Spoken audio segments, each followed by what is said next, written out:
for real, the summer season is delivering a lot. Charlotte was the most anticipated anime for me this season. I was honestly expecting it to come out and then be a kind of moe blob show, and for it to just not be too interesting. But my god, now that I've actually watched the first episode, so much hype! The animation quality is incredible. Like, really, PA Works have outdone themselves on this one. I'm not sure if they've just put a lot of attention into this first episode, but my god, it was damn beautiful. Some of the angles they were going at were incredible.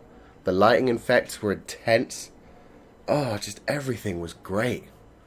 The moments when our main guy, Yu, was being attacked by the other guy with glasses at super speed were incredible. Even when you screenshotted them, you could still see everything clearly. I'm not used to that. I'm used to shows with a lot of quality and cutting edges. So this was really good for me.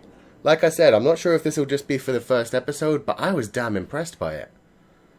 And as I was mentioning, the angles before, they don't just stay at one fixed angle and just kind of draw the characters sitting in one position for too long. They're always moving and changing angle. It's really cool. They worked really hard on this. And I like how it tricked me. Spoiler flag up here, because the big trick for me in this bit was throughout the whole episode, we had our main character, Yu, getting close to some other girl. I don't even remember her name. She was this super intelligent, super beautiful girl at his school. And then I was like, oh, I see. So this is the girl he's going to be able to win over throughout the series. And eventually she's going to feel for him and it's going to be awesome. And I was like, that's kind of generic, though. And she and her best friend especially, had like really anime main character style looks. I really thought these two were going to be main characters in the series. And then by the end of this first episode, it's over with her. She dumped him. And they're gone. Like, he's moved on by himself. And you're like, wow, they introduced these two girls and made them look so special. Just to trick you and mess with you. That's incredible. I love it. I love it when shows do that. When they play on things that you know from other anime. And then say, yeah, we know you're used to that. Don't worry, we ain't doing that. It's really cool. And so our characters are really interesting in this one as well. Like our main guy basically acts like Lelouch from Code Geass. That's why I've named this episode review Geass High. It felt like we had Code Geass's main story here get done in the form of Yu basically realizing he had the power to take control of other people's bodies, using it to basically become a supervillain, get whatever he wanted in life. He would take over bullies' bodies and make them fuck each other up. He would take over girls' bodies and just check them out in the bathroom mirror, stuff like that. Just really depraved kind of shit that any teenager would do, to be fair. And then he got caught, like, so quickly. You did not expect that. You would have thought that he would have kept going for a few episodes. And it would have been tense and there would have been a lot of keikakudori kind of moments. Like, there were quite a few keikakudori kind of moments in this one. Translator's note. Keikaku means plan. Sorry, I had to throw that in there. Anyway. It was awesome. Very Code Geass-y feeling. And we went through the whole arc of him thinking himself as basically a god and being above everyone else, and then being knocked down to his limit when somebody else came along with similar strengths.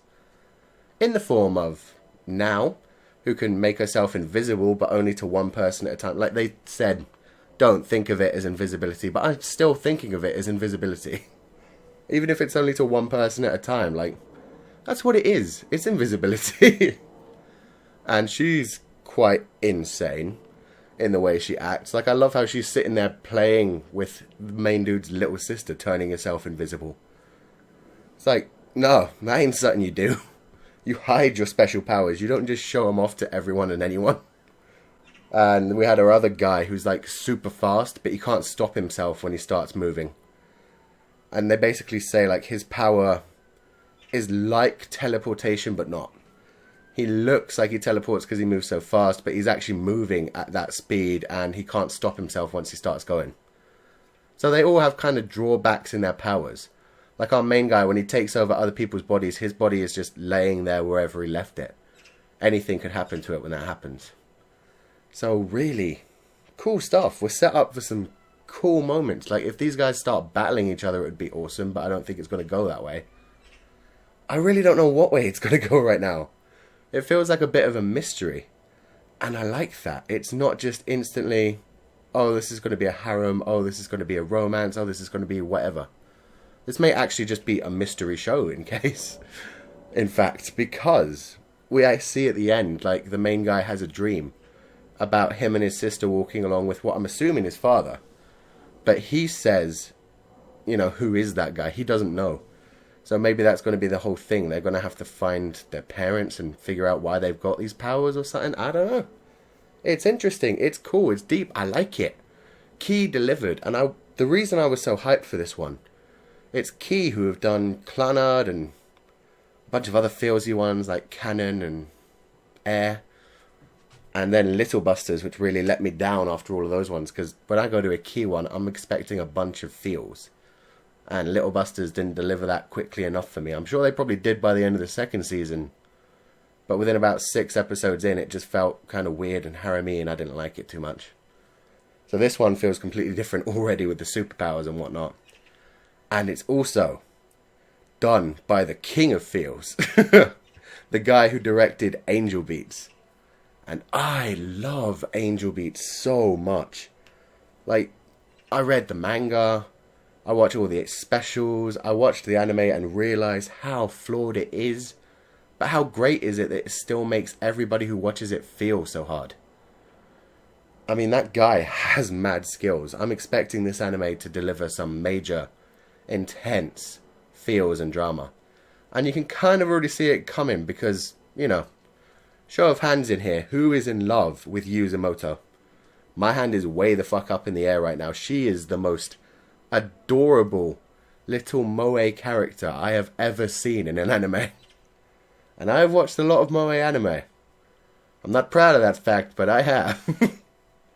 So seriously, if they ever use her as like a plot device to be killed off and make you feel, you're gonna feel it. I'm gonna feel it. You're gonna cry like a bitch. I'm gonna cry like a bitch. We're all gonna cry like a bitch. And I can totally see that happening from this combined team. They really are making you fall in love with her, with the way she acts. Like, she really does act like a child.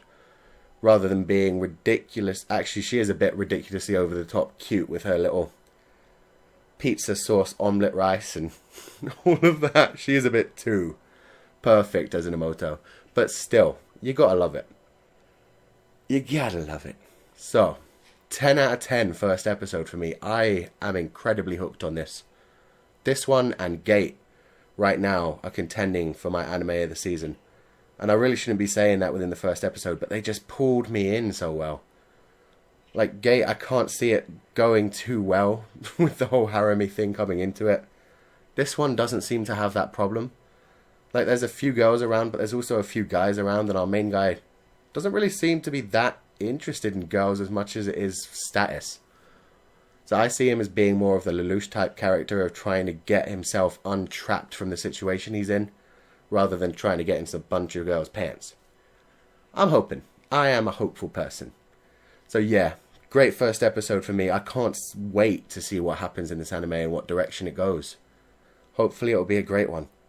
I'm not sure if this is meant to be 12 or 24 episodes yet, so either way, I'm super hyped for this. And I really want this to be like the redemption for Key after Little Busters. Even though I know a lot of people loved Little Busters, it wasn't good for me. And a lot of people have been having problems with PA works before this one, so there's a lot riding on this, really. Side note, who else noticed the Key Cafe? Like, I got eyes for that. I saw you threw that in there, Key. Good job. Good job. Thanks for listening, guys. Like if you enjoyed this review. Leave a comment to let me know what you thought of the episode, especially that adorable Emoto. Our main guy who's just like a little Lelouch who already got bitch slapped. And now who's just a bit of a psycho. Thanks for watching, and I will see you guys next time.